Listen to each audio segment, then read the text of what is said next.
Hello and welcome to a very special episode of the Atheist Experience. I'm your host, Russell Glasser, and with me today is Ciera Ramirez. Hello. And we have a big turnout. Today is the 20th anniversary episode of the Atheist Experience. We got a few people in house, and now I guess is as good a time as any to say that just for today, we're not going anywhere out for dinner. We are staying in, and we are ordering a bunch of pizzas here at the ACA building at 1507 West Koenig Lane. Because this is a double episode, what's going to happen is today is October 22nd, 2017, by the way, 20th anniversary. When this episode has finished its 90 minutes, we are going to play back another 2-hour episode that we recorded in studio yesterday. It was all kinds of fun. We brought in a bunch of old hosts and co-hosts and crew members to talk about their past experiences on the Atheist Experience. It's been a great honor to be working with this organization as long as I have, and I'm excited to be hosting both today and this extra episode that you're going to be getting afterwards. So so stick around afterwards, or just bookmark the video on YouTube when this episode is over, because you won't want to miss it. It's got a lot of great clips. So we're a live call-in, internet-based atheist TV show broadcasting from Austin, Texas, dedicated to promoting positive atheism and the separation of church and state. You can catch us live every Sunday on YouTube, no longer on Ustream.tv. The official Atheist Experience website is atheist-experience.com. You can provide feedback by commenting on the official show blog at freethoughtblogs.com/AXP. You can email us at tv@atheist-community.org, or you can join the Atheist Experience official discussion group on Facebook. If you enjoy the show, check out our related podcast, The Nonprofits, airing on the first and third Wednesdays of every month. You will find links at the Atheist Experience website, and you can listen to that on Ustream as well. And the next live Nonprofits, which you can tune into, will be recorded on Wednesday, November 1st. So once again, we're going to stay in the studio today so that everybody who is here can sit together and watch the extra episode, and you all should too. So come on over to 1507 West Koenig Lane when the show is over and get your free pizza. Let's see, the Austin Pride Festival was yesterday, and as we've been stating for months, we had a booth there. We met a lot of great Austin locals, got a lot of support and love. I was sitting at the table for a couple of hours. A lot of people came up and said, "Oh, glad to see that there's an atheist community here." And some people came up and said, "Oh, well, I'm a Christian, but I should say that I appreciate you being here too." And then some people just glanced at us and went, "Nope, nope, nope," and kept moving. Let's see. So just a reminder that if you had been watching the show on Ustream.tv, that is no longer airing. We are exclusively a YouTube show now, and we actually got a recent award for getting 100,000 subscribers on YouTube. They just sent it to us out of the blue. And if you want to continue supporting the show, first of all, you can like and subscribe on YouTube. And of course, you can always send us donations at any site that you see this, including YouTube, where there's a little link in the corner of the screen. At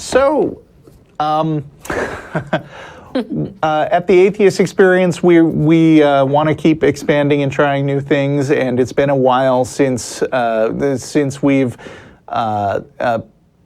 messed with anyone but the regular crew of 6 or 7 people, and we wanted to start bringing in more people on a regular basis, shake things up a little more. And Ciera Ramirez, this is your first time on the live Atheist Experience. How are you? I'm great. Thank you. Welcome. Thank you. Thank you for having me. I'm really stoked to be here. Yeah, I'm really excited, and of course, sometimes we get a lot of feedback on the show, and sometimes the audience can be mean to me and all of the other regulars, but I hope that they will all be very, very nice to you. They seem pretty nice so far. Yeah. Hopefully I won't let you down. Right. I've got a lot of cheerleaders out there, so. So tell me about your atheist experience, basically. Have you always been a non-believer, or where are you coming from? Well, I grew up Catholic, and I was very devout for about 25 years of my life, and I did youth ministry. I guess I could say I started with my actual conversion experience starting around the age of 13. I went on a youth retreat, and in one weekend, after many, many tears and feeling bad about myself, I decided to give myself over to Christ. So they got you when you were vulnerable. Exactly. The old story. Vulnerable teenager, really emotional. There was a lot of like cool people in the church that had like great testimonies and stuff like that, and I thought, oh, I want to be just like them, and I want to follow Jesus and see where that takes me, and thought a lot about becoming a nun, actually. Really? Which I ended up becoming a dun, but you just became an N-O-N-E. I became an N-O-N-E. Right. So I became I guess you could say God had a different plan for me. Right. You could say that, but you'd be wrong. I would be wrong.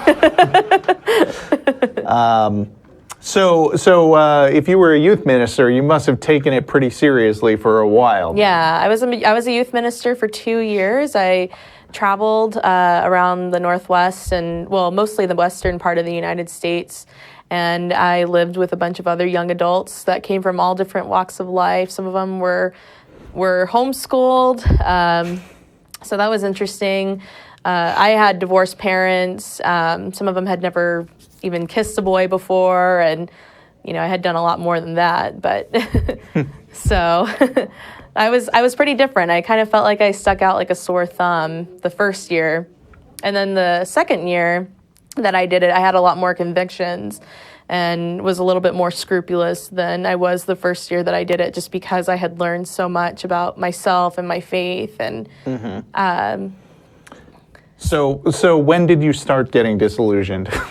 Well, it actually happened in church one day. I was kneeling in front of the tabernacle, and I was praying. I would pray after Mass every Sunday, and this thought in my mind just popped up, and it was just like, well, you've been taught that you have the fullness of truth, that you've been taught that Catholicism is the truth, the one true faith, the one true church, created by God himself.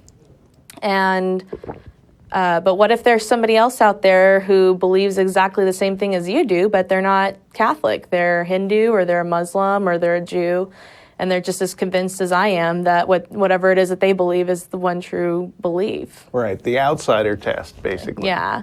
So I went from a Catholic to a religion, or to a relationship, not a religion type thing.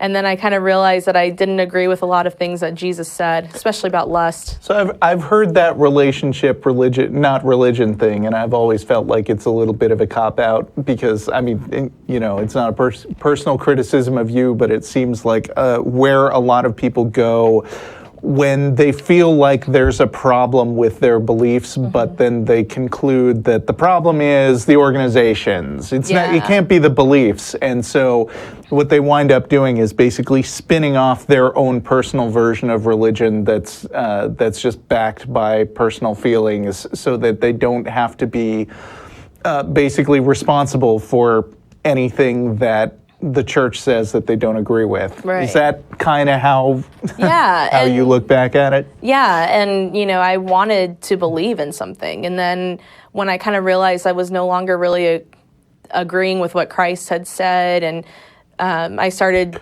doing like lots of yoga and started believing in different gods and goddesses and how I can honor them with my body and my breath. And so I kind of went through like a spiritual but not religious phase. And I kind of just came to the conclusion, well, that I think what happened was that I realized, I don't believe in anything supernatural. I've never seen an angel or a demon or a god or goddess or anything like that. And I just felt like there really wasn't any proof of that. And I hadn't really heard any major stories where any of those events really took place and proved to be true. And so the thing that just really held me back from not believing was the fear of, well, what if I'm wrong? What if I go to hell? Right. And then I realized I can't believe in something because I'm right or I'm wrong. I have to believe in something because it's true. And I don't want fear to hold me back from finding out what is true. I want to believe something because that's the real thing. So how long have you been watching the Atheist Experience? I've been watching this show for about a couple of years now. Okay. When I met you, you I think came in with Anthony Magnabosco, and so you guys are good friends. We are good friends. Did he pull his, what do you call it? Street epistemology. Street epistemology trick on you? No, actually, it was so random how I found out about Anthony. My friend in Albuquerque was just like, hey, there's this guy who does these YouTube videos, and the way that he talks to theists is very gentle and calm and kind of just helps them, kind of just makes them think rather than, arguing with them or battling with them. And so I saw a few of his videos and then I added him on Facebook as a friend. And then Apostacon happened, and I needed a ride, and we ended up riding together, and I was just like, this is strange, because he's a stranger, and I don't know this guy. But we ended up being really good friends, and we still talk to this day. He actually wished me good luck today. So cool. Well, yeah, he's great. If you're watching, hi, Anthony. Hey, Anthony. Let's see. Yeah, so we had a little conversation before the show where I was sort of throwing out my opinions about dealing with the show for the first time. Also, by the way, in the interest of giving more people practice and experience doing this sort of thing, I think the crew has started doing basically training every week or two. And so we do like a little show before the show, or was it Saturday or was it today for you? Mm-hmm. Okay. Yeah, so earlier in the day, if you're subscribed to the YouTube channel, you can actually see that we're basically doing sort of a mock early show, and they still need callers in order to get that practice. So if you are subscribed to the channel and you get the announcement that this is happening, then by all means, feel free to check it out and call as you would a regular show.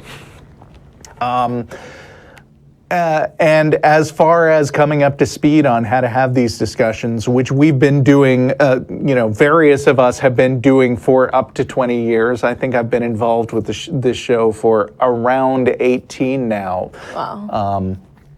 And I think the best advice I could give anyone who wanted to have a conversation with a theist is maybe not to feel like the fate of atheism rests on on you winning every single argument that you ever have, because people have told me, like, I've never seen the Atheist Experience lose an argument, and I was like, okay, if that's what you think. But there are lots of arguments that I feel like haven't gone the way I think they should.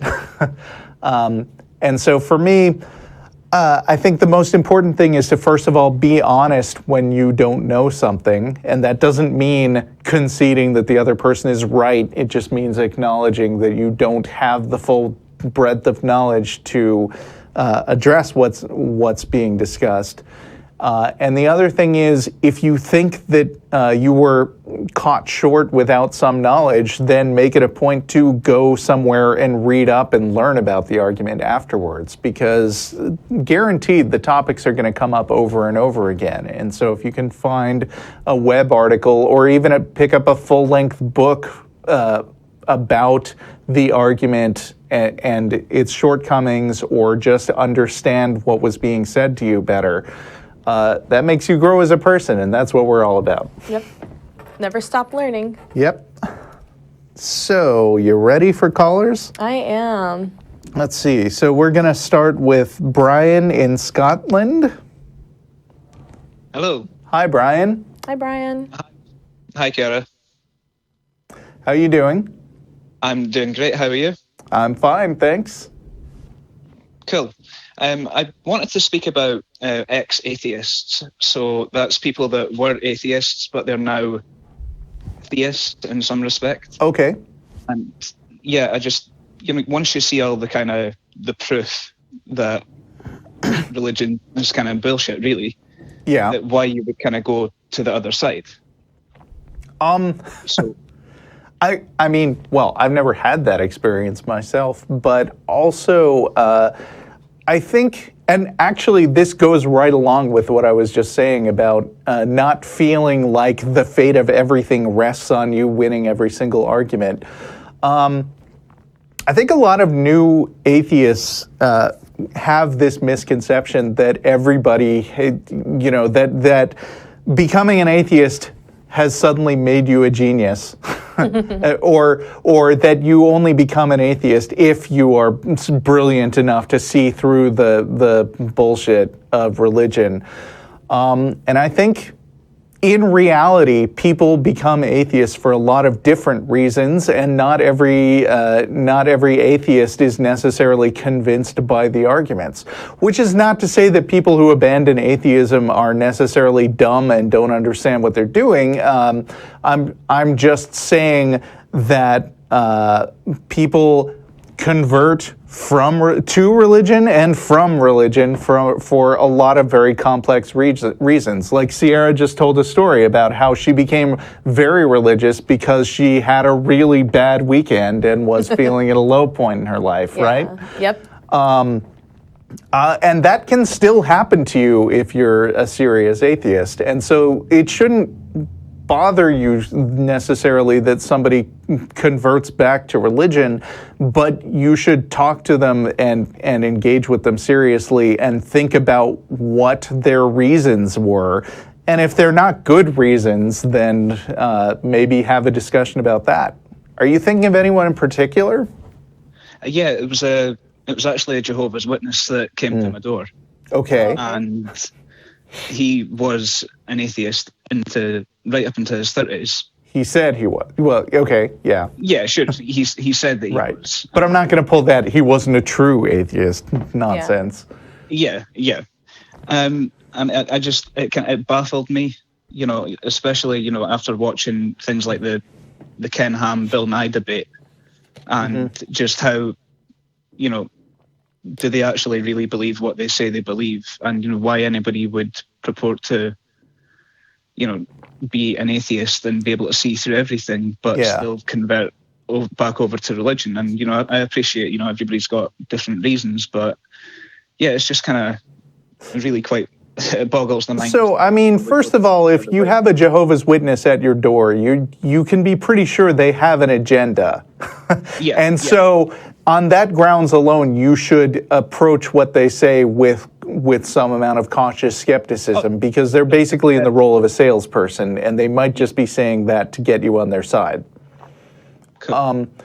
But when I talk to somebody like that, I think the first question on my mind was,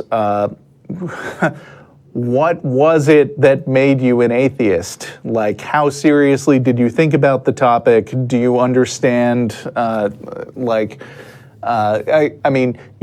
were your arguments for atheism? And then as a follow-up to that, what was it that convinced you to go from being an atheist to a Jehovah's Witness, to being a Jehovah's Witness? Because a lot of times, if you ask them what was your reason for conversion, you'll find that they say something really lame.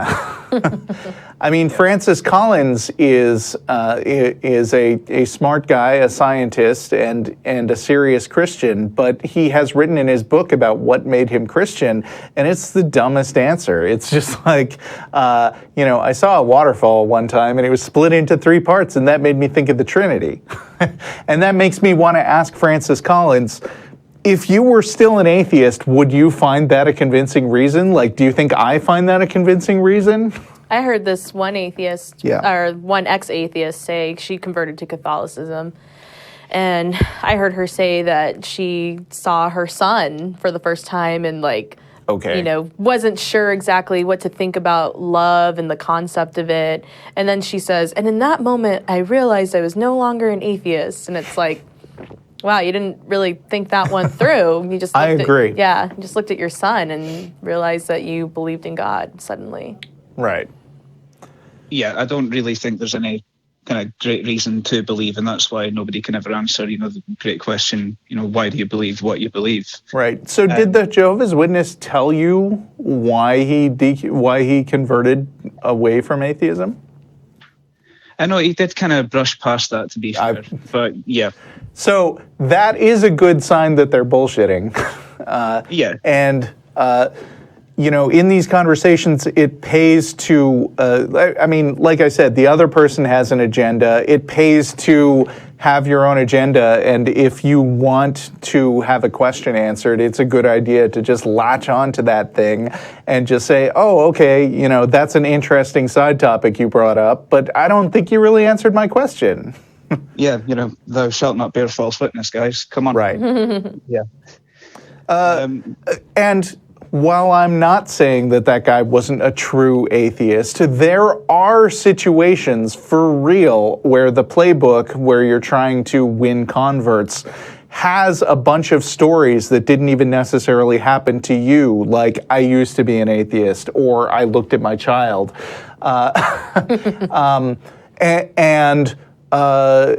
Preachers, I've actually heard from ex-ministers who said, yeah, I had a book of stories that I could tell about something that happened to me. So, again, take these stories with a grain of salt. Don't assume that the other person is lying, but what? Oh, sorry. Don't assume that the other person is lying, but do dig into the details of their stories because you often might find that there's not a lot there. Sure. Does that help?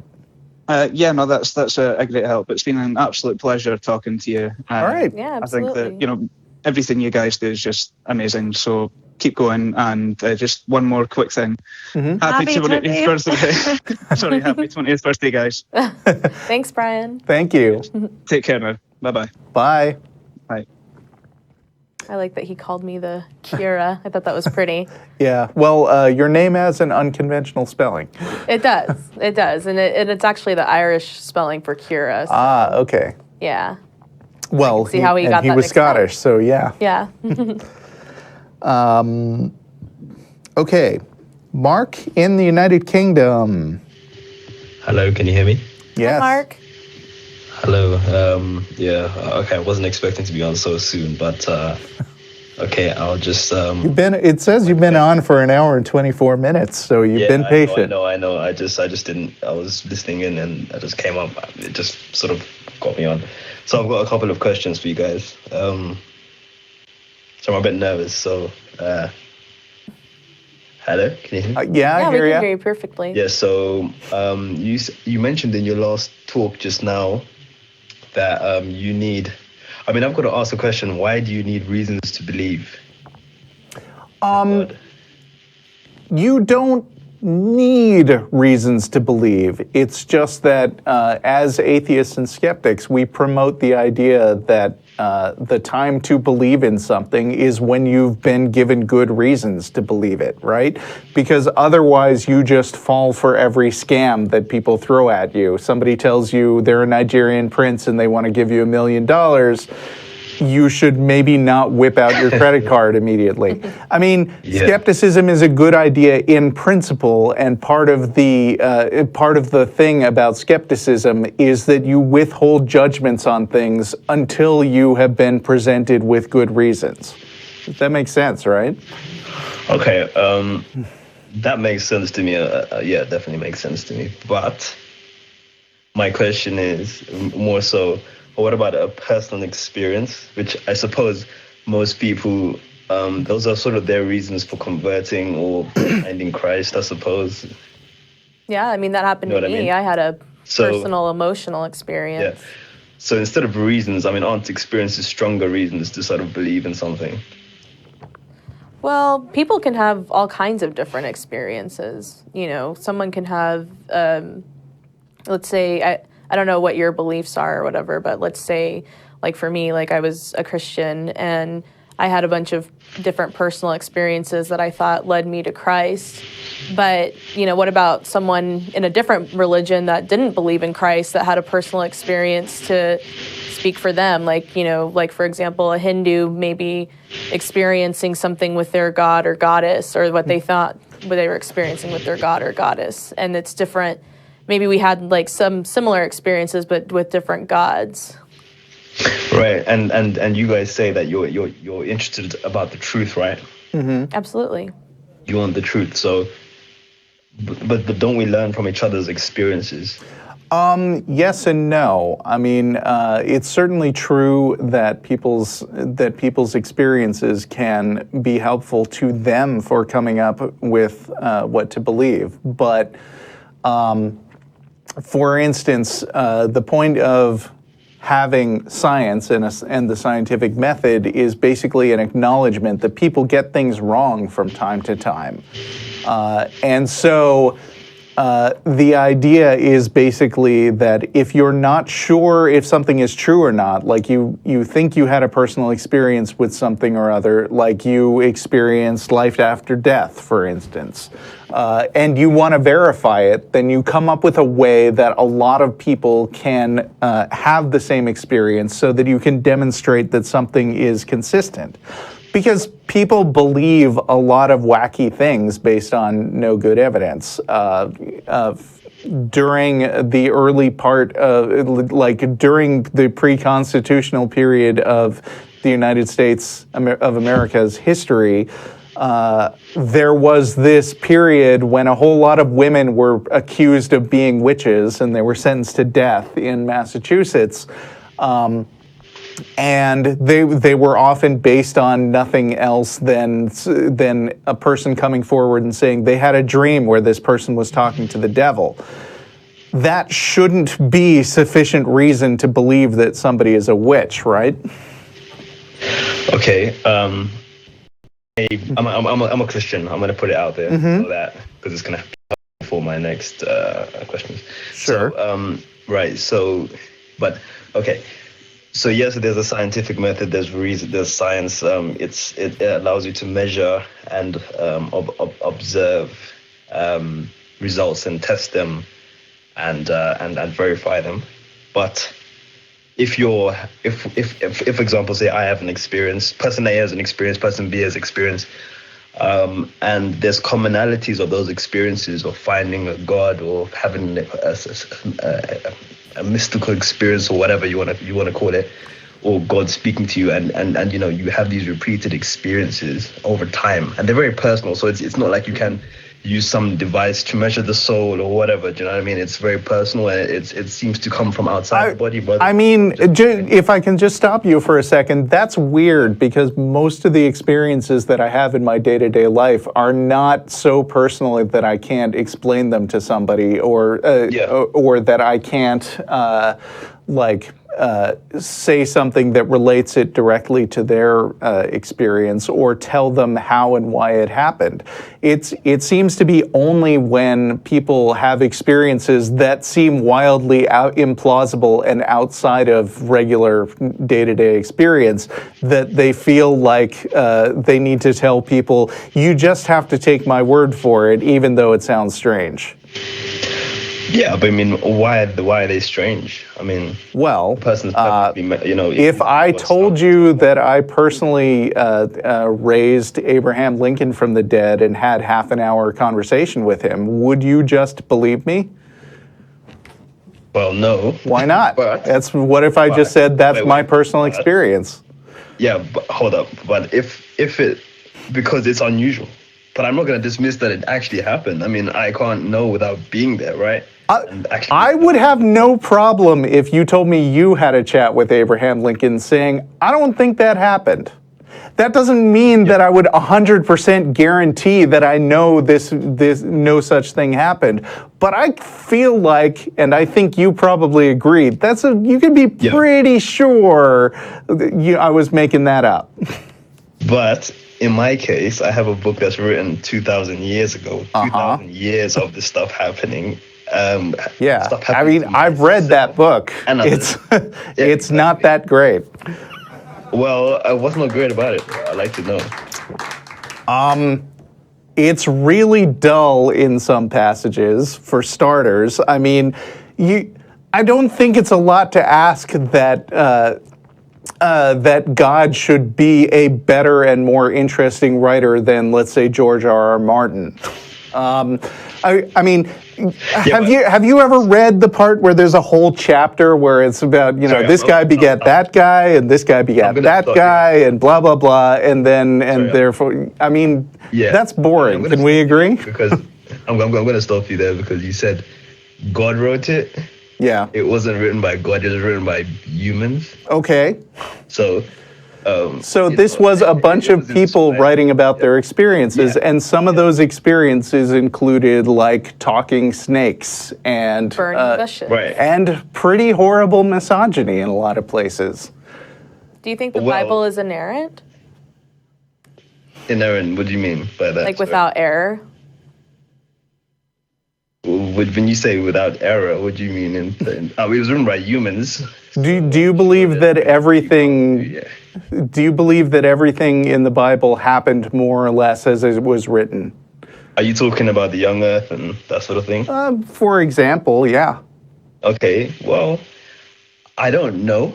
Okay. I wasn't there, but I believe it because I wasn't there. So you do believe that there was an actual Adam and Eve, the first two humans who were fully formed humans, about 7 days into, 5 days, I forget the exact chronology, but it's somewhere around there, into the creation of the earth. I can't say that it actually happened. But you think it did? Sorry. I can't say how specifically it happened. Mm-hmm. The Bible's not a science book. It's more of a narrative. So the stories in the Bible didn't happen the way they were written. It maybe does have errors.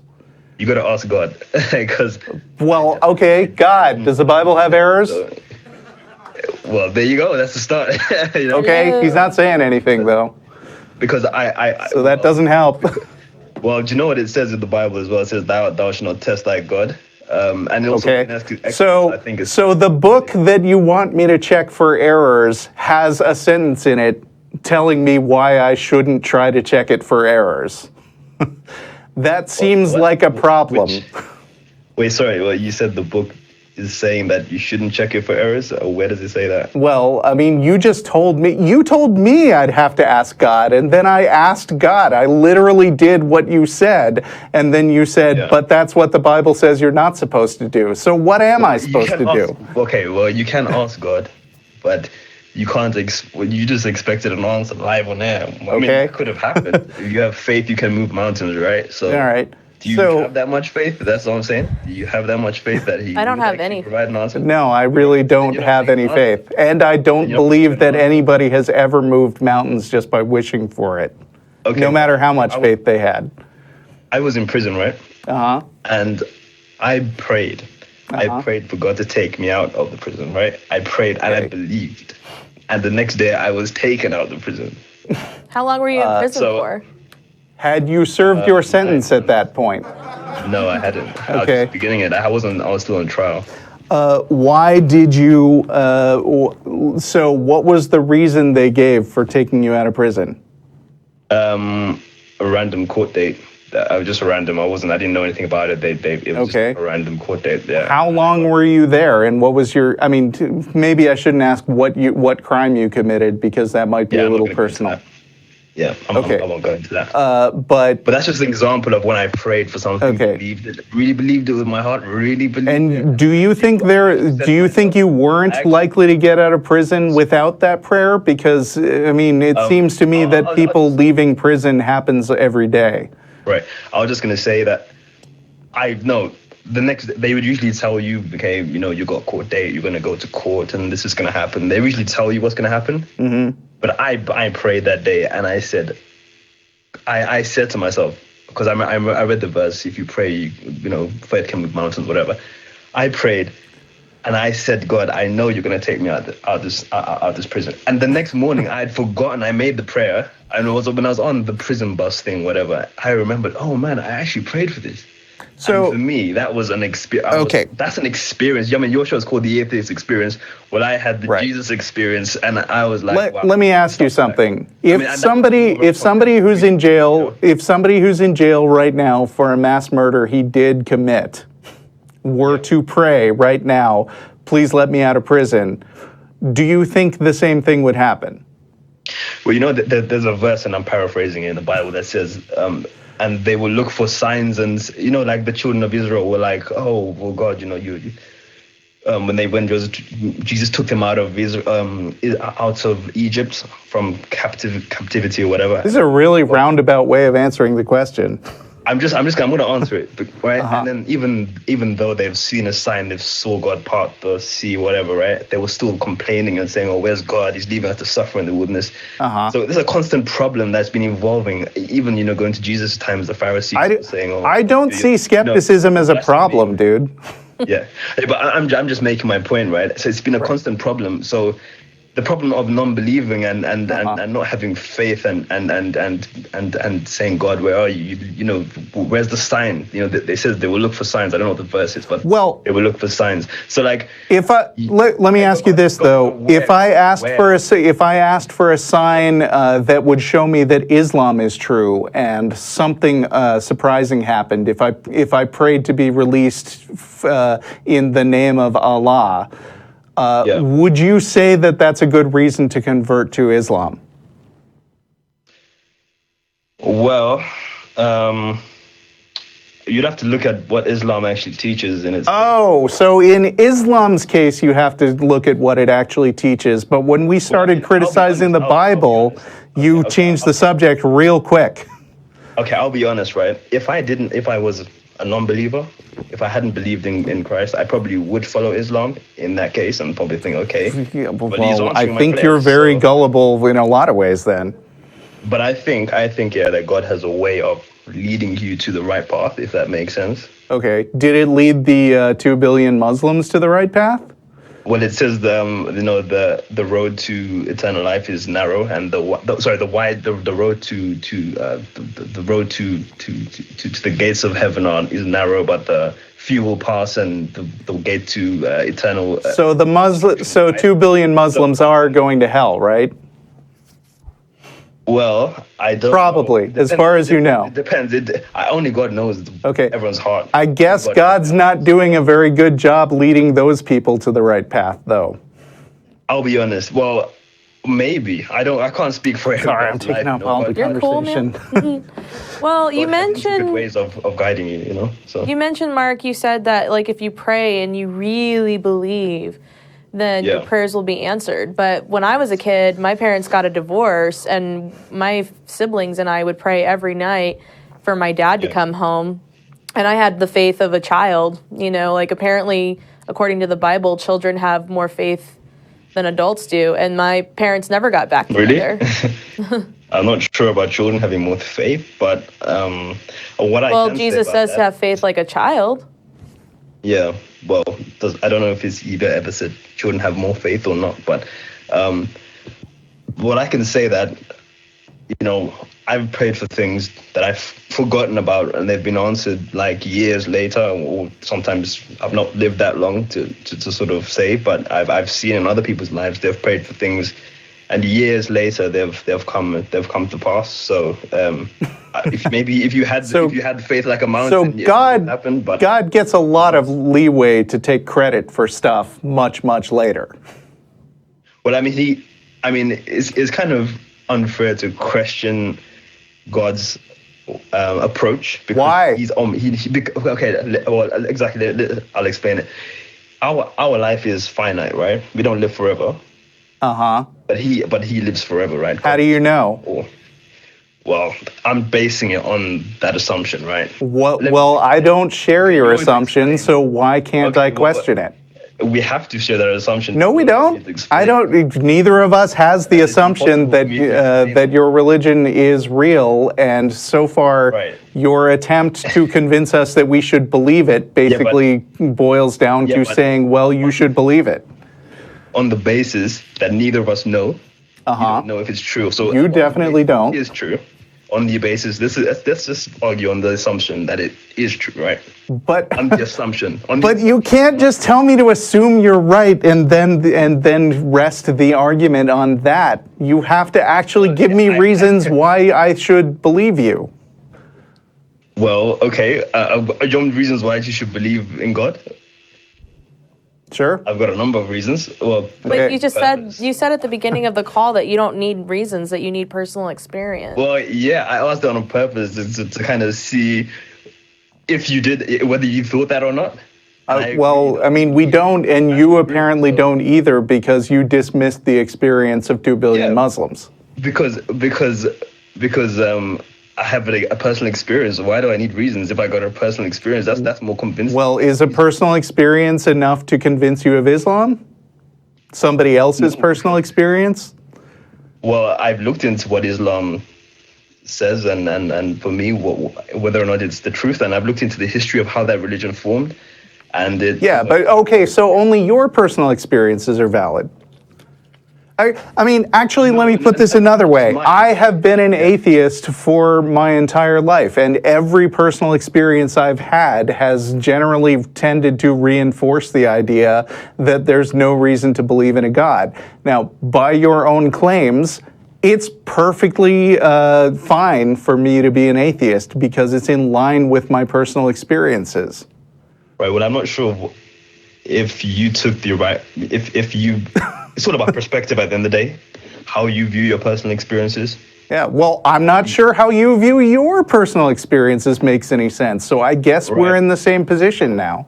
And that's the thing about truth, it's about perspective. Yes, and so with the two of us having two very different sets of personal experiences, how should we adjudicate which one of us is right? Because it seems like there can't both be a God and not be a God. So it seems to come back to let's give each other better reasons than just this is how I'm feeling. Right. Well, for my reasons, well, have you ever tried to pray and have faith and really tried to... Just a minute ago, I asked God if the Bible is without error. Does that not count? Well, if you have faith and pray like the Bible says you should. If you understand the manual, if you have a car and you're trying to install a radio in the car. So, okay, let me run through this again. You don't need reasons.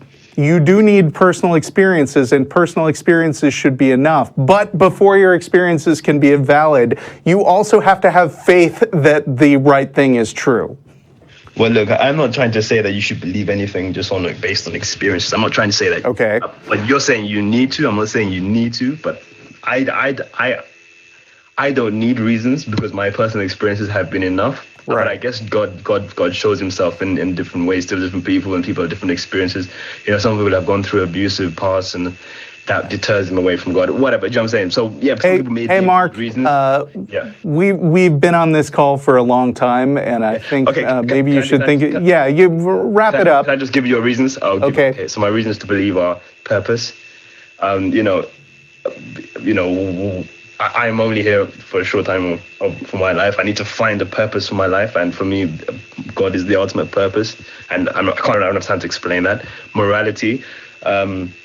If I have a God that, where there's punishment, the consequences for my actions are punishment, and eternal punishment, that's going to make me less likely to live a life of... What if the God is telling you to do stuff that's actually immoral? Okay, let me just make a point. If I didn't have God consequences for my actions, I could literally do whatever I wanted to do. Okay, but what if the consequences lead you to the wrong choice? Because a lot of the things that the Bible says are in conflict with current understandings of ethics. Well, why would it matter if I don't? Why would it matter? Okay, I think we're done. It wouldn't matter. Thanks. Call back another time.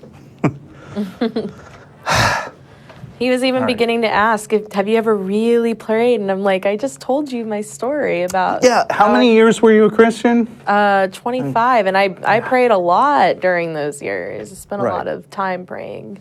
Yeah, and, I mean, I will cop to the fact, I think by his understanding, I've never really prayed. I've given it a shot, but like I said, I was raised atheist, and I never took it that seriously. But I believe you. You were real serious about being a Christian for a long time and prayed plenty. Yeah. I mean, I don't know. I spent many hours praying, and I think praying even, at the time when I was praying, it led me to think about different things, which led me to my deconversion. So, yeah. We've got somebody, a big deal person who has been waiting for a while on the phone. So the very first host of the Atheist Experience, Ray Blevins, is on the line. Hey, how are you, Ray? Fantastic. Hey. Hey, Ray. So happy 20th anniversary to you. I'm sorry, say again. I was happy 20th anniversary of the Atheist Experience, and you also called, or will call, in the show that we're going to air right after this one, so welcome back. Yes, and I'm amazed that I got through. I didn't think I'd get through. But Ciera, you're doing a great job. Hang in there. You're doing a great job. Thank you. You're very welcome. And I want to personally thank Mark for reaching out and getting a hold of me and getting back in touch with you guys. And I want to thank Russell, Jeff, Joe, all you people for keeping the show alive and the Atheist Community Office. I was so glad to be part of the original group and part of the original show and everything else. It was fun. I definitely enjoyed it. And you guys are doing a great job. And I love the new logo, that AXP logo. Whoever designed that did a great job. And fantastic on that. Thank you, Ray, and thanks for being brave enough to jump into something that nobody knew how it would turn out. I think you were definitely part of the foundation for building something really great. Fantastic. Well, thank you so much. Head up. Unfortunately, I lost track of you guys. I wasn't watching. One thing that happened a few months ago, and I'm curious to see how the callers. What do callers think about the God particle when they claim that they found the God particle? Because I'm up here in Indiana, in the middle of all these Christians. I'm definitely outnumbered, being an atheist. And they were all excited about this God particle, thinking that science had proved God and everything else. So what happened with you and your callers back when all that happened? I don't remember getting a lot of calls about the God particle. I think that calling it the God particle, I understand this was the Higgs boson that they were referring to. I mean, I can't remember whether the person who discovered whatever it was was the person who named it the God particle, but whether it was or not, it seems like overly poetic drama to me. But I don't remember a lot of calls about the God particle, and I'm sure someone will dig up some clips that prove me wrong. Okay. No, it was, we had several letters to the editor, and like I said, I'm definitely in the minority being an atheist here in rural Indiana, and but I want to thank you again for letting me on and everything else. One other little bit of news. I turned 60 in February, and I will be back in Austin for my 60th birthday. And so I will definitely look you guys up, I promise. Okay, great. It'll be good to see you again. All right, have a great show. Thanks, Thank you Ray. so much. Let's see. So we've got... where were we? Sorry. Larry in Florida. How are you guys doing? Good. How are you? Hey, Larry. I'm doing quite well, finishing up my day of work. been wanting to call into the show for a long time. Mm-hmm. I would say I'm a former Christian up till about the age of 7 or 8. And kind of figured out it's pretty easy to see all the problems with religion. Even a kid, if they're looking at it closely, can see. I was raised in a Pentecostal church, so it was not difficult to see the problems with religion. Figured it out at an early age. Lived my life as an agnostic or an atheist for really a long time. I cemented it by looking up like stuff from the Freedom from Religion Foundation, going to their website, doing a lot of reading like that back in college, and kind of was just happy with my position for a long time. But stuff kind of kept bothering me. I kept thinking about this question, and I think I have, I'd like to challenge you on something. See if you can show me, see if you can kind of poke a hole in my proof for God. Okay. Is it, just to be clear, is this a proof that you now believe because you're a Christian again, or are you just throwing it out for the sake of argument? No, this is a proof. I don't believe stuff unless it is through reason. Unless I have a reason to believe something, there's no belief like I believe that there's a magical fairy behind me belief. There's none of that's required. It's strictly a little logic proof. Well, I think what I was asking is, are you currently a theist or an atheist? Oh, I'm currently a theist. Okay. Yeah. So and you are, sorry if you don't like the word belief, but you are yourself persuaded by this proof. Yeah, I think that, it's a interesting proof that convinces me that this is the way where I should put my efforts, perhaps. You got to decide what you're going to do with your time, all right? All right. Fire when ready. You ready? Fire away. All right, so, every proof has presuppositions. This one's no, you got into presuppositionalism. Yeah, well, it's a tiny... Wait, can I do this proof? Let me see. I think every presupposition... So in order for logic and reason to exist, and in order for everything to be consistent, there has to be a founder of logic and reason, somebody who wrote it, and without believing in God, nothing makes sense or could be consistent. Wow. Is that it? That's terrible. Go back to your website and just see if you can't come up with something better than that. No, the presupposition... That was my attempt at the short version, but yeah, go ahead. It seems to be, in concert with my observations too, and first law of thermodynamics, which I understand might not hold under certain situations, but just stuff is here. That's it. That's step one. Stuff's here. Stuff, that's the best explanation for stuff being here. It's just here. Well, we might see some tiny microparticles come in and out of existence. Well, we have bigger fields that there may be even part of, Higgs field, etc. Small particles seem to do this, and it's not important. This stuff is really here all the time, but it's certainly here now. I would hope we would agree upon that. So that's step one. Okay. And it's also the best explanation for where it came from. It's always been here. That's really the big step. I don't know that that's an accepted explanation of where it came from. Well, it doesn't matter. It could be... Well, it does matter, because if you start your entire argument with an assertion that something is definitely true and it's not definitely true, then there's no point in going on to the rest of the argument, because you're building it on something that may not be true.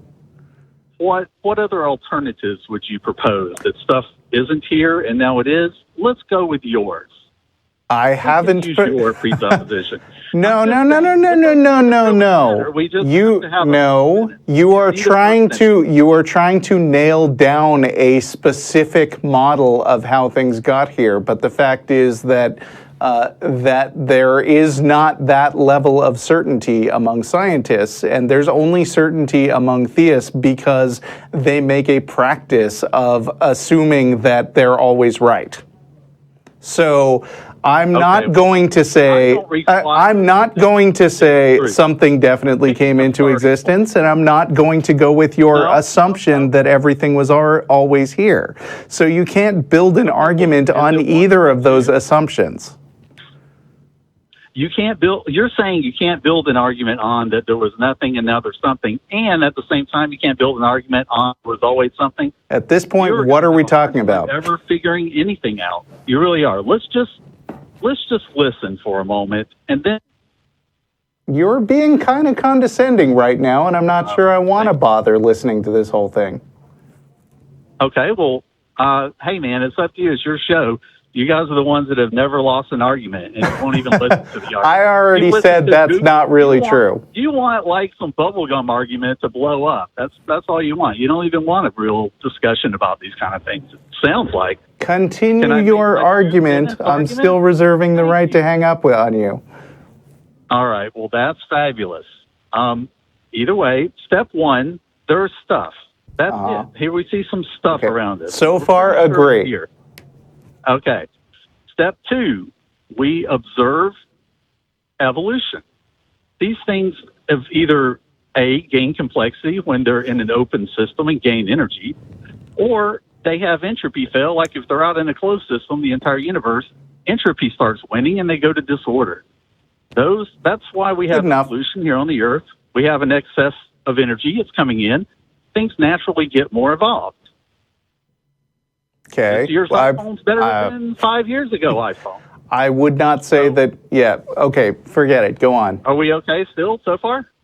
Okay. I have some slight disagreements with your wording, but I don't want to derail it right now. Okay. All right. Well, thank you. Thank you. Okay. So we see an increase in complexity as a natural phenomenon. That means that sort of happens a lot, we would think. We see evolution all around us. It happens naturally. We see localized increases. We see localized increases in some places and localized decreases in complexity in other places. So, yeah. Well, there is a random component to it. However, it usually goes in most of the Earth is covered in green grass. I mean, virtually all of it. Okay, most of the time that would be false.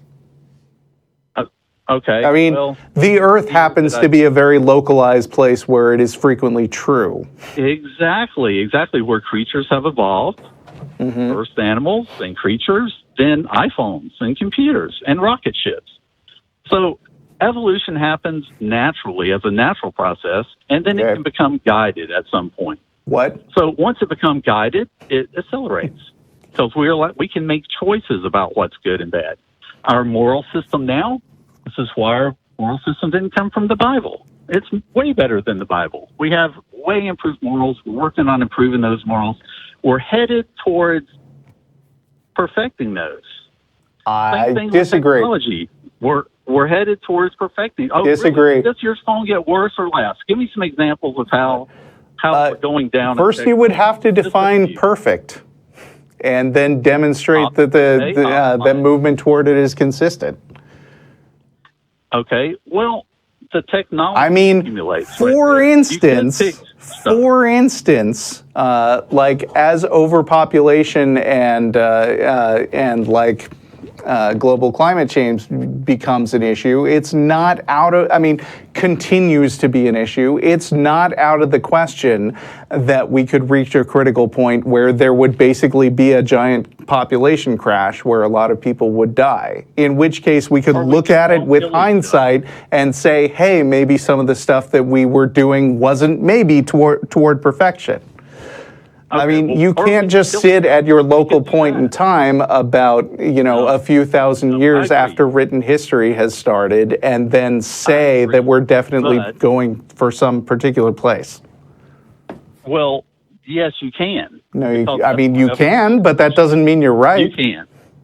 Well, it does, or our phones wouldn't be. I'm tired of you.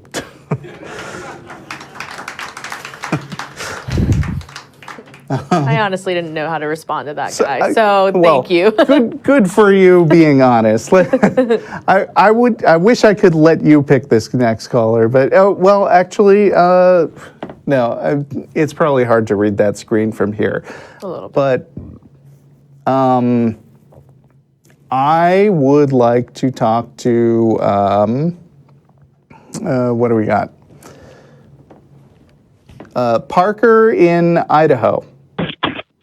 Hello. Hi, Hello. Parker. I love Idaho. Hi. That makes one of us, I guess. Okay. Well, certain parts, I guess. I like Idaho. I'm sorry if it's kind of hard to hear me. I'm out in the middle of nowhere. I'm trying really hard to make sure I have decent reception. You sound fine to me. Okay, sounds good. So I am 17. I live with my parents, and they are very fundamentalist Christians. They're also very conservative Republicans. Mm-hmm. So I have been very heavily exposed to a lot of Islamophobia. I've been an atheist for a couple years. Thanks a lot to Matt Dillahunty and Seth Andrews' podcast. I mean, it's Seth's podcast. It also thanks to Matt for, I guess, existing. Mm-hmm. But I am having trouble reconciling how to be an atheist and disagree with the Islamic faith without being a bigoted asshole, I guess. Like how to disagree and not contribute to the culture of Islamophobia that is very widespread.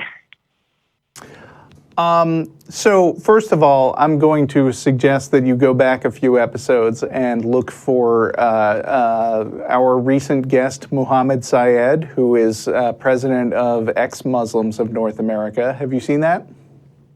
I have not. You should check it out. And I'm not saying that Muhammad and Matt have all the answers, but there are a lot of people in the global atheist community who are ex-Muslims themselves and deal with problems from different angles. First of all, as ex-Muslims, they're heretics and maybe get in trouble with or are sometimes threatened by people, members of their former religion. And at the same time, you know, Muhammad is a Middle Eastern-looking guy, and his name is Muhammad. And sometimes when people are bigoted against Muslims, that can manifest itself in being bigoted against outward appearances, which is obviously not a way that you want to act. Right. So Muhammad being ex-Muslims, and I listened to a lecture by him and had a conversation with him on the Bat Cruise, and I have a number of ex-Muslim friends also. And ex-Muslims tend to be very focused on Islam as a very significant problem, and I agree with them. The tenets of Islam have a lot of bad stuff in them. The tenets of Christianity also have a lot of bad stuff in them. I criticize Christianity freely and don't worry about like appearing bigoted for that. And I also feel very confident at focusing on various aspects of the Quran or various practices of sects of Islam and saying this is a problem and it has no place in modern society. At the same time, a lot of people have a lot of crazy beliefs all around the world. And I mean, you know, I'm using crazy in a very loose, colloquial way. So, like, part of the challenge of being an atheist, which is a minority position in the modern world, is that you have to basically deal with the fact that a lot of people have beliefs that you don't agree with and aren't on the verge of changing. So you need to balance being willing to criticize those beliefs with also recognizing that people, no matter what their beliefs are, have the right to hold those opinions and, you know, to go to their various places of worship and practice their religions. They certainly don't have the right to use their religion to justify any kinds of like behavior that may lead them to become violent or take away the rights of others. So I think as long as you recognize the complicated balancing act that requires, you're not a bigot. Okay. Sounds good. I'll just get out the tightrope to practice that. Yeah. Ciera, do you have any thoughts? Or, this is a conversation topic that I've learned that people will get upset if you weigh in your opinions on in either direction. But yeah, I mean, I've had my fair share of, pointing out things about Islam and people telling me that, oh, it's a peaceful religion when it's practiced peacefully, and like this person who is, Islam or is Muslim, they're this way and not all. It's like the whole not all Christians this, not all Muslims this, and it doesn't mean that I have to agree with their beliefs. Right. Another thing I have taken from my ex-Muslim friends is that, I don't use the word Islamophobic anymore because that is a complicated term that implies that you might be a bigot if you're against the religion. Whereas what I think, along with a lot of ex-Muslims, is that you should not be bigoted against people, even if you disagree with their beliefs. And so I prefer the term ex-Muslim anti-Muslim bigotry. But again, that doesn't mean that you can't or shouldn't criticize the ideas in Islam. Great. That helps a lot. Thank you very much. Okay. Check out that episode, and thanks for calling. I will definitely do that. And congratulations on 20 years. I haven't even been alive that long. That's really cool. You guys have been... Yay, we're older than you. 20 years. Woo. And welcome, Ciera, to the show. It sounds like you're going to be a great fit. I will definitely look forward to hearing you more. So thank you very much. I appreciate you guys taking my call. Thanks, Parker. Appreciate you. Me too. I appreciate you too. Thank you. All right. Bye. Bye. Now I feel old. Oh, that happens. It keeps getting worse. Trust me. Let's see. What are the times on these calls? Tim in San Francisco. Hello. Hi. Hello. Hi. Thank you for taking my call. So you guys mentioned you guys are gonna order pizza later. I was wondering what kind of pizza you guys gonna order. I'm not ordering it. I like Supreme with everything. I'm from New Mexico, so I really love Green chili. pepperoni, pineapple, and green chili. That is like my favorite. So shout out to my New Mexicans. Good. Is your pizza going to contain any dead animals in it? It might. Pepperoni, yeah. Some of them probably won't, because some people here do not eat meat, and I'm not one of them. Okay, so you're not one of them. So how do you rationalize the belief that it is okay? So I'm just gonna say, this conversation always takes us way off topic, because there are wild disagreements among atheists about whether or not it's a good idea to be a vegetarian. And I do not dismiss those people's arguments entirely. They're just not at a level that has convinced me to become a vegetarian so far. But I'm bringing this up because I don't think that vegetarianism is a God versus no God issue, and so I feel like it's generally off topic for the show. It's not. Well, the reason I don't think it's off topic because it kind of has to do with morality. Okay. Well, let's talk about morality in a more general way. Okay, so do you believe evil exists? That feels like it oversimplifies the questions of morality and ethics. I mean, to say that evil exists, that's like asking me if iambic pentameter exists. Like, yeah, there are poems that follow a certain structure, and that's what we call it. Okay. So I guess how would you convince an atheist to behave ethically in the sense of not harming others?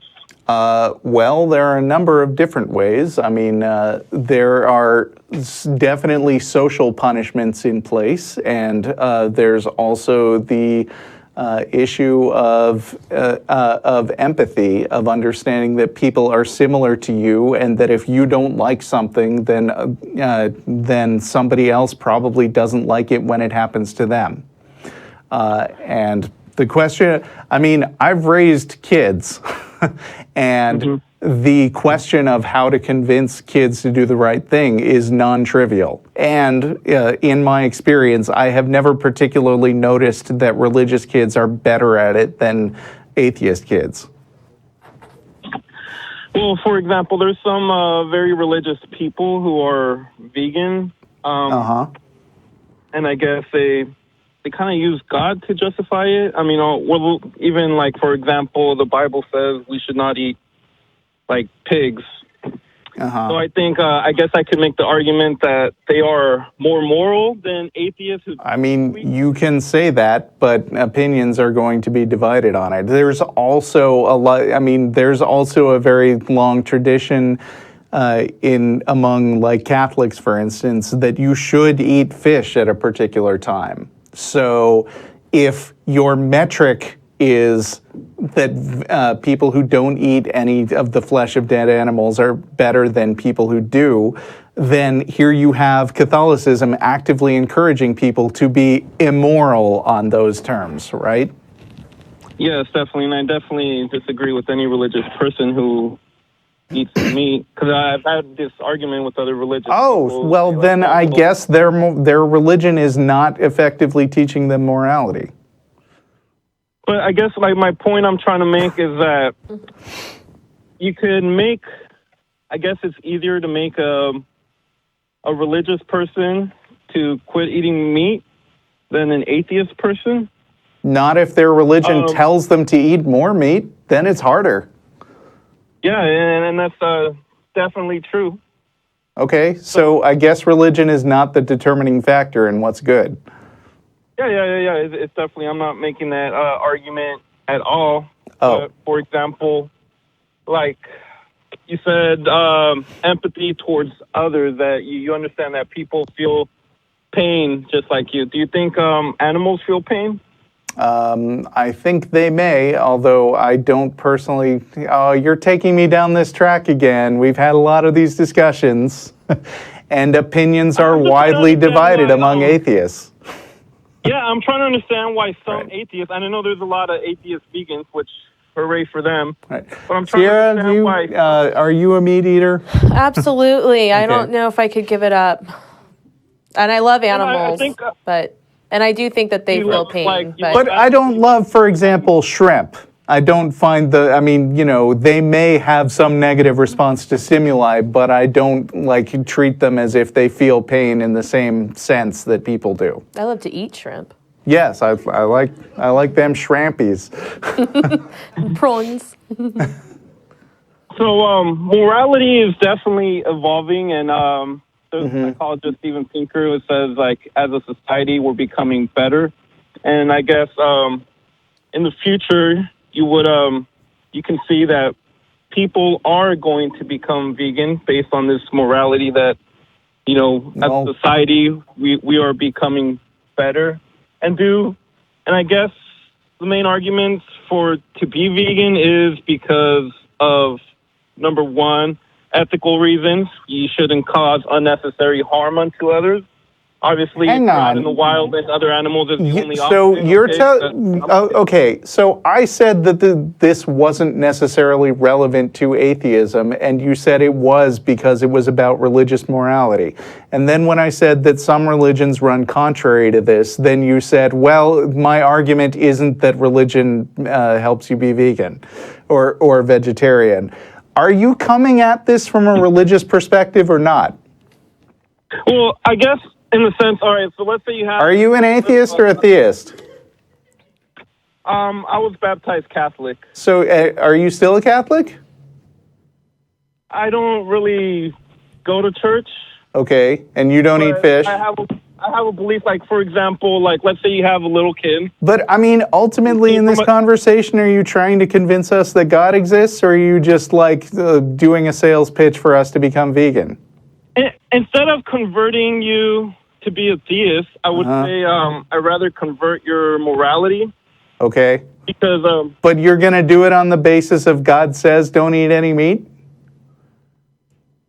I guess my main argument is that, for example, let's say you have a young kid who came from a troubled home, and he, and let's just say, if you do good, Santa Claus is going to give you gifts for Christmas. Well, if this kid does not believe in Santa Claus, then he's going to say, no, I don't believe in Santa Claus, so I'll keep doing this evil and bad stuff. Or the kid could just decide, I don't want to hurt people, so I'm not going to do... I mean, Santa Claus doesn't exist. Can we agree on that? Yes. So the question of whether Santa approves of something or not has absolutely no bearing on whether you should do something or not. Whether that thing is being vegan or burning your house down.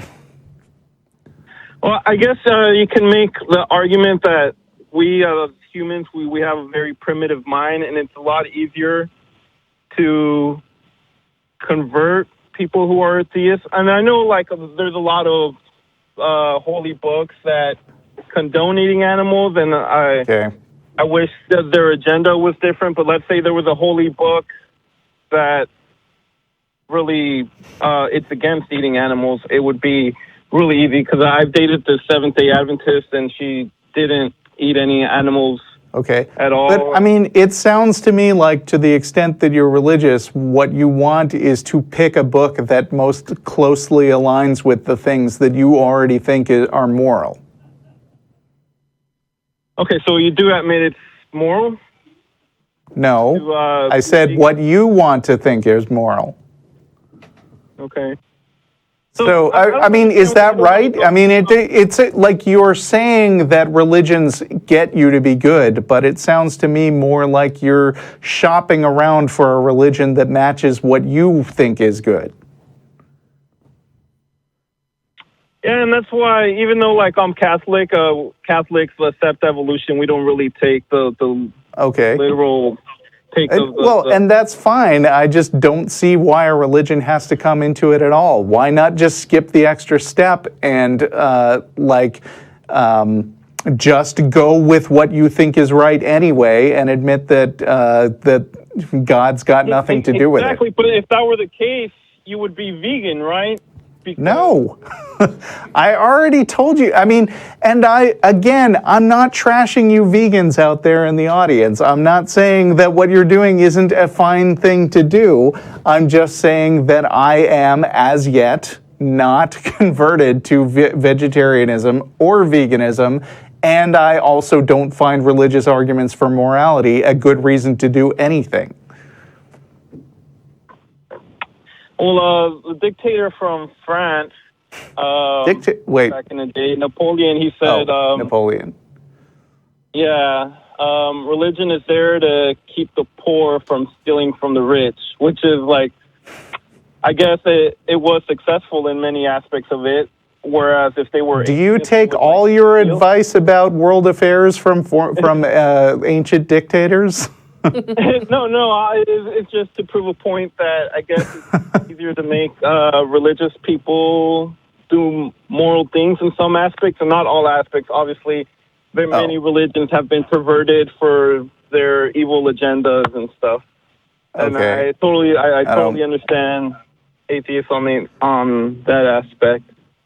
But I guess, how would you...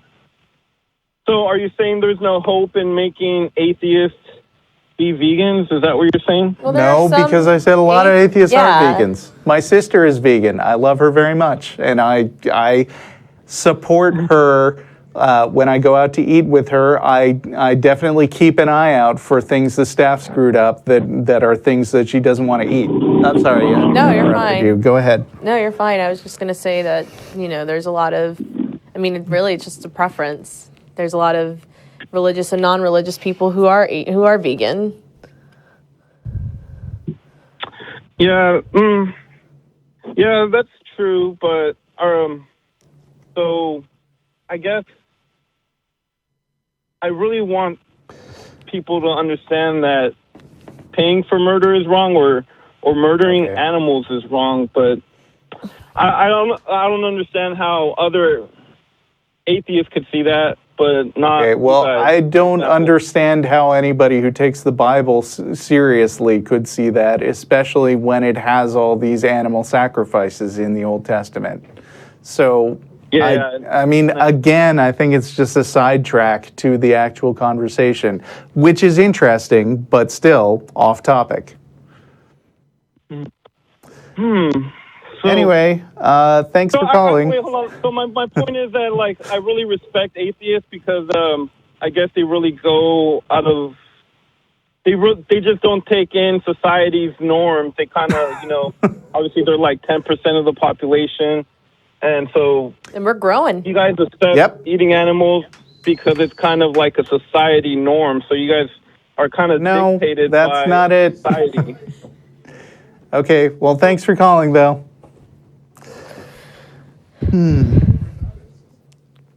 All right. I mentioned ex-Muslims earlier. We have one on the line, and it's Luke in Florida. What's up? Hi. How are you guys? Fine. How are you? I went off on, I mean, you know, I said a few things about ex-Muslims and their experiences, and I never like to speak for other people. Did you hear that? And is there anything you'd like to correct?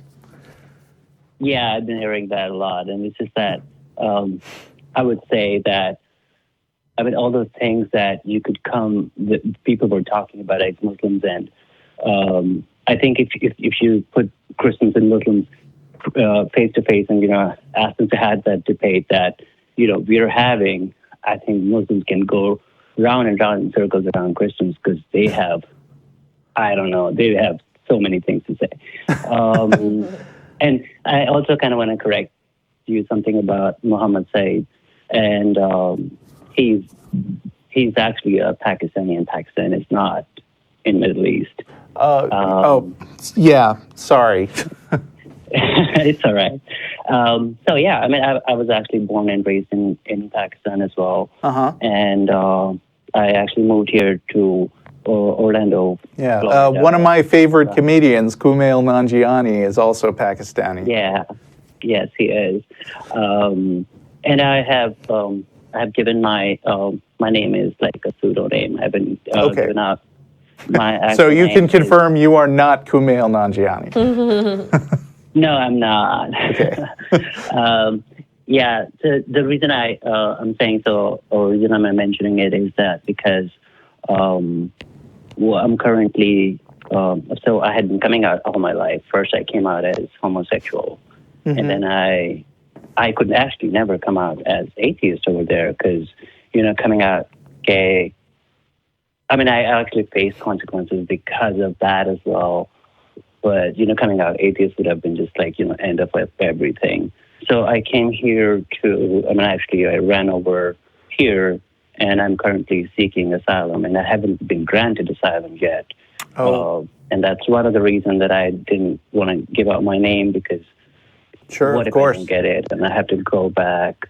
It would not be pretty. But anyway, so the reason I was calling is that I had been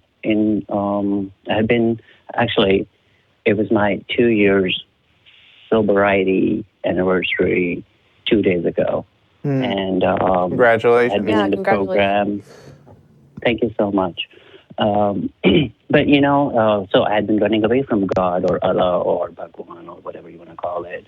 And then when I ended up in the 12-step program, I had to think about like the higher power thing, which was, so I am, so initially when I started my program, I like got into that complete, like obviously was atheist. Were you specifically in Alcoholics Anonymous or?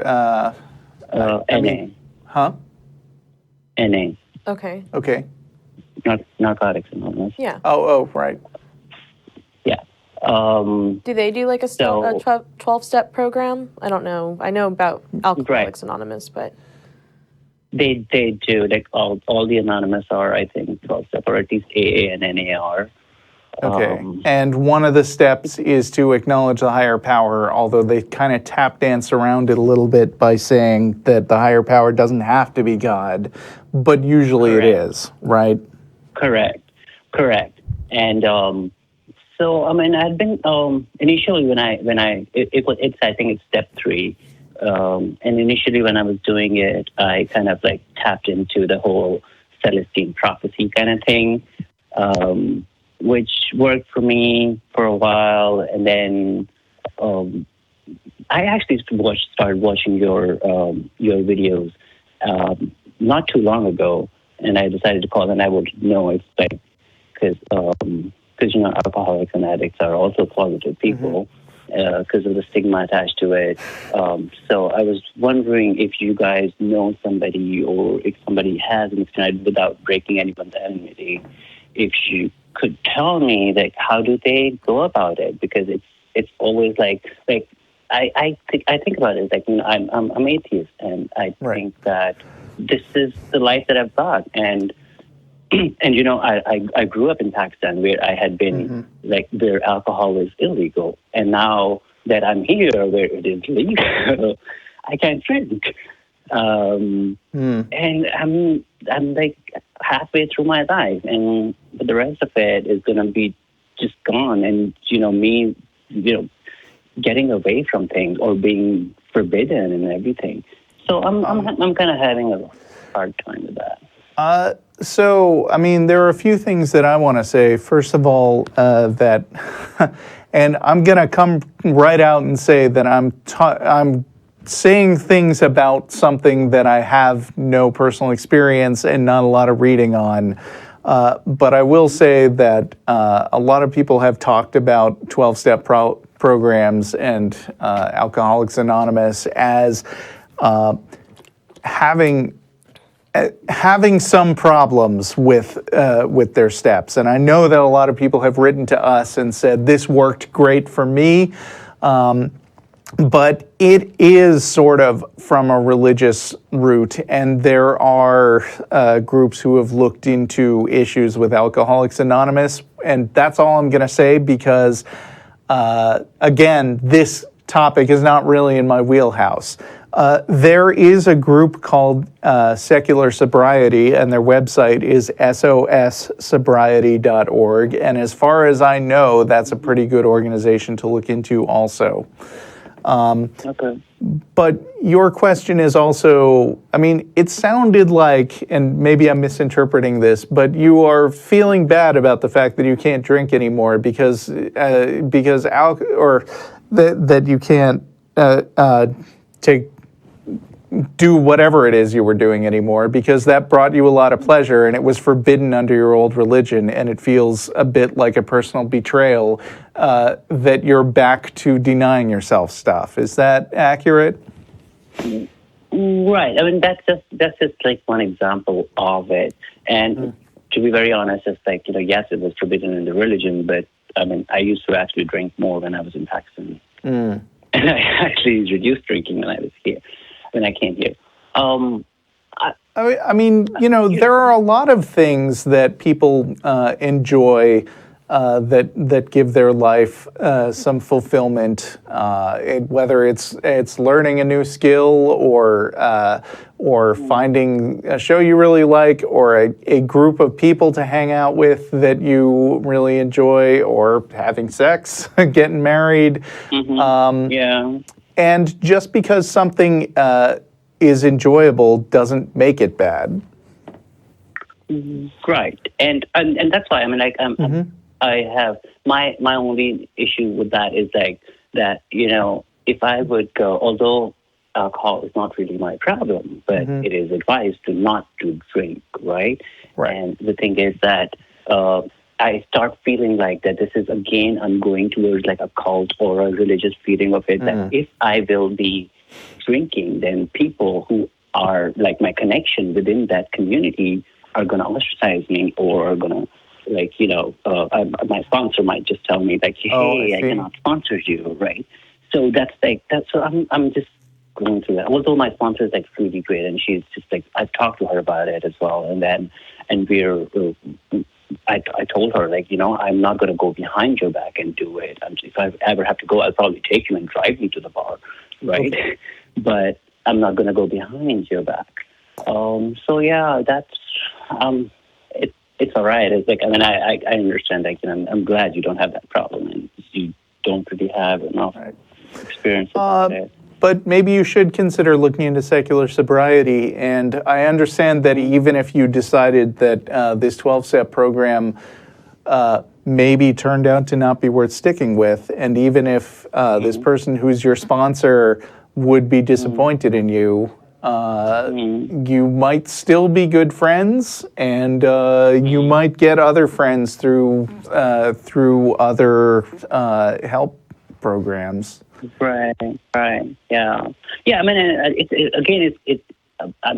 the same point is that it's not like that I'm dying to go and have a drink right now. It's one of those things where I'm feeling the same religious feeling that I've been feeling all my life, that, why am I told to not do that? Why this is like what I did all my life? Why cannot I not question Quran? Or why am I always told to shut up, you don't ask these questions? I think you should ask those questions. Exactly, and that's probably right. That's why I have, if I could come out, if I could question Quran, I'm sure you can imagine I can question anything. Right. Because that's more dangerous. And, coming to the point where, you were talking about ex-Muslims, and I think it's not easy, and it's not difficult, and I guess it's just something that you have to like question it. And I think there's something that I've been listening to like a lot of your talks, and had been listening to a lot of talks between like Richard Dawkins and Sam Harris and Ayan Herschel. It's like, and we're always talking about moralities and everything. I don't know why it has never come to this discussion that we are us. When I say we, mean like non-believer or atheist or whatever you want to call it. We're not up against an ideology. We are up against a business. That does come up. Yeah, sure. We are up against both, and I don't want to oversimplify the issue, but we are also running out of time. Or kind of technically out of time, and I'm just being lax about it. Well, just to summarize it, and I just want to just say thank you for taking my call. And if people are listening, and if they think that the people who are listening, that if you think that you need a religion to be patient, I think they should just look at your show and the kind of things that you put up with and stay patient with it. I think you don't need a religion to do that. Well, thank you very much. Thank you. You guys have a great anniversary dinner. Thanks. And good luck to you. I hope you'll call back and keep us posted on how things are going. I'll do that. And if I ever come to Austin, I'll definitely see you guys at Please do. Star of India, because Indian food is my favorite. All right. Good. Have a good night. Bye. Bye. Thank you. Bye. Well, that's about it for our show today. Any parting thoughts, Ciera? I had fun. It was great. The audience was so awesome, too. Yeah, you guys are awesome. Thank you for your support, and thank you for your help, too. Yep. So we'll see you guys again next week. Thank you for being on the show, and happy anniversary. Happy anniversary.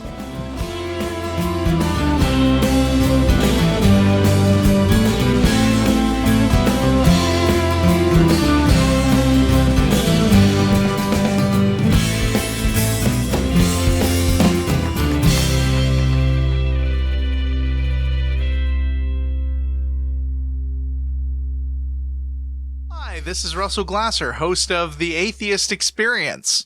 You know, the Atheist Experience is made possible by volunteers and the generous support of viewers like you. If the promotion of positive atheist culture and separation of church and state are values that you hold, please consider contributing by becoming an ACA member or visiting our product page at evolvefish.com under the Partner tab. Thank you.